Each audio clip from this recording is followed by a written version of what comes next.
மலையாளத்துல வந்த படம் தான் கல்கி. நீங்க கல்கி நடிச்சா இப்போ ரீசெண்டா ஒரு படம் ஒண்ணு வந்துச்சே, அந்த படம் கிடையாது கைஸ்.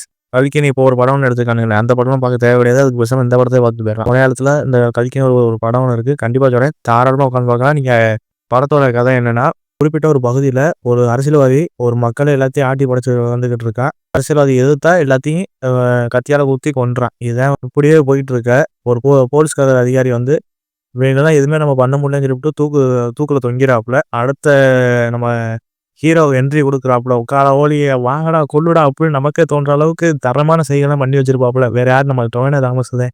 தரமான ஒரு போலீஸ் அதிகாரியா நடிச்சிருப்பாப்புல.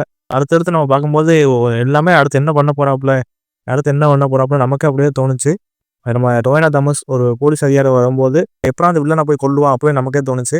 இது படம் பார்க்குறது உண்மையிலே கைஸ் தரமான ஒரு ஃபேமிலி என்டர்டெயின்மென்ட் கண்டிப்பா நம்ம பார்க்கலாம்.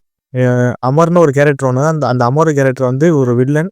அந்த வில்லனுக்கு நம்ம ஹீரோவை விட வில்லனுக்கு தான் அதிக பங்களிப்பு அந்த படத்துல போட்டு வச்சிருக்கானுங்க. ஏன்னா நீங்க அந்த வில்லனுக்காண்டி அந்த படம் கண்டிப்பா ஓடும்னு நினைக்கிறேன். ஏன்னா அந்த ஆளு வேற லெவல்ல இருப்பான். ஆளு ஹைட்டு ஈடுமா பாடி ஈடியமா சூப்பரா இருந்தாப்புல.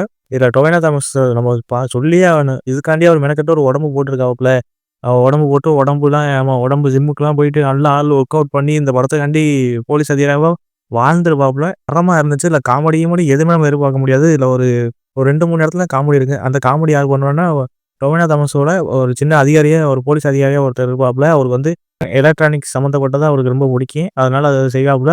அதுல கொஞ்சம் கொஞ்சம் காமெடி இருக்கு. அவ்வளவுதான். இதுல வேற எதுவுமே காமெடி கீமெடி எதுவுமே இருக்காது கைஸ். இப்போ காமெடி சீன் தான் 2 இடத்துல இந்த சீன் இருக்கு.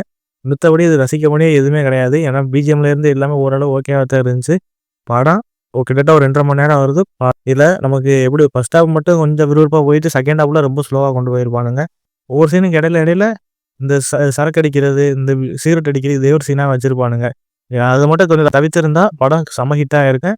தாராளமா படத்த நம்ம ஃபேமிலியோட உட்காந்து பார்க்கலாம் கைஸ். கண்டிப்பா அது ஒரு ஒர்த்தபுளான ஒரு வாட்ச் மூவி. டொவினோ தாமஸ் தலைமை வேற லெவல்ல உட்கார ஓலி நல்லா வேற லெவல்ல செஞ்சு விட்டுருக்கியா. வில்லனை எப்பயா செய்வேன் அப்படின்னு நமக்கே அதுல நீங்க பார்க்கும்போது உங்களுக்கே தெரியும் கைஸ். கண்டிப்பா நம்ம படம் தாராளமா உட்காந்து பார்க்கலாம்.